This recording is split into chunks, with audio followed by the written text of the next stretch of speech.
Media playback is unsupported on your device. Media caption: The BBC's Anne Soy spoke to jubilant protesters in Harare. Thousands of people have celebrated the army takeover in Zimbabwe and urged President Robert Mugabe to step down. They tore pictures of Mr Mugabe and marched to his office and residence. The army intervened on Wednesday, days after Mr Mugabe sacked his deputy, signaling that he favored his wife Grace as his successor. Mr Mugabe, who is confined to his house, was to meet army chiefs on Sunday, state TV said. The 93-year-old has led Zimbabwe for 37 years. The military says it will advise the public on the outcome of talks as soon as possible. Saturday's rally had the support of the army and members of the governing ZANU party. Veterans of Zimbabwe's war for independence who until last year were loyal to the president, the best known among them, are also saying Mr Mugabe should quit. Outside State House, the official residence, some people staged a sit-down protest in front of a line of troops, and opposition leader Morgan Tsvangirai addressed the crowd to cheers. The BBC's Andrew Harding in Harare says this is a watershed moment and there can be no return to power for Mr Mugabe. Our correspondent says the situation may appear to be getting out of ZANU's control and there could be a broad push to introduce a transitional government that includes the opposition. Image caption: The army kept people away from State House on Friday. Mr Mugabe made his first public appearance since being confined to his house. He spoke only to open the graduation at a university of which he is chancellor. Grace Mugabe was not present. It had been thought she had left the country, but it emerged on Thursday that she was at home with Mr Mugabe. Image caption: The message for the Mugabes was clear. Mr Mugabe sacked Vice President Emmerson Mnangagwa last week, apparently to pave the way for Grace Mugabe, who is 4 decades younger than him, to take over the presidency. ZANU's top body is meeting on Sunday to discuss dismissing Mr Mugabe as party leader. Negotiating Mugabe's exit. Analysis by Anne Soy, BBC News. Harare negotiations are going on behind the scenes to persuade President Mugabe to step down. It is understood that he has insisted that he cannot do so and legitimize a coup.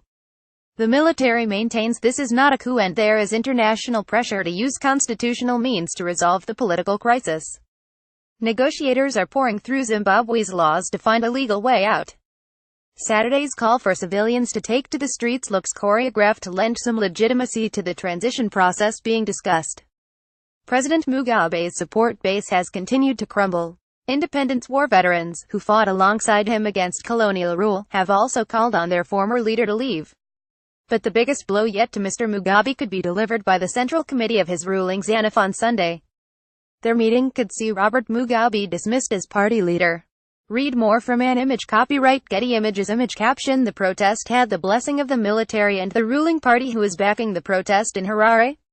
The influential War Veterans Association leader Christopher Mavangwa had called for a huge turnout, saying, "We want to restore our pride." The ruling ZANU, at least 8 out of 10 regional branches, voted on Friday for Mr Mugabe to resign as president and party secretary. Several regional leaders appeared on TV saying he should step down, Grace Mugabe should resign from the party and Mr Mnangagwa should be reinstated to the Central Committee. The Zimbabwe Defense Forces (ZDF) said the rally was a solidarity march. It said as long as the planned march remains orderly, peaceful, and without hate speech and incitement to cause violence, it supports the march. Liberal groups opposed to the president. The leader of last year's This Flag protests, Evans Morir, urged people to turn up. How did we get here? Soldiers seized the headquarters of Zimbabwe's national broadcaster ZBC on Wednesday, and loud explosions and gunfire were heard. Majgen Sibusiso Moyo then read out a statement on national television, assuring the nation that President Mugabe and his family were safe. Media playback is unsupported on your device. Media caption: We as Zimbabwe in such a bad way? The military was only targeting what he called criminals around the president, he said, denying that there had been a coup.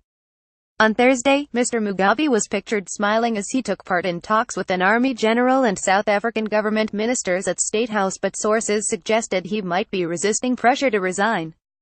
What has been the reaction around the world? U.S. Secretary of State Rex Tillerson urged a quick return to civilian rule, but also said the crisis was an opportunity for Zimbabwe to set itself on a new path. Chinese Foreign Ministry spokesman Zhang Shuang said Beijing was hoping for stability and a peaceful appropriate resolution. UK Foreign Secretary Boris Johnson warned against a transition from one unelected tyrant to Another Botswana's President Ian Khama said regional leaders did not support Mr Mugabe staying in power. Alpha Conde, the chairman of the African Union, a key regional bloc, said the takeover seems like a coup and demanded a return to constitutional order. South Africa's President Jacob Zuma said the region was committed to supporting the people of Zimbabwe, and was optimistic the situation could be resolved amicably.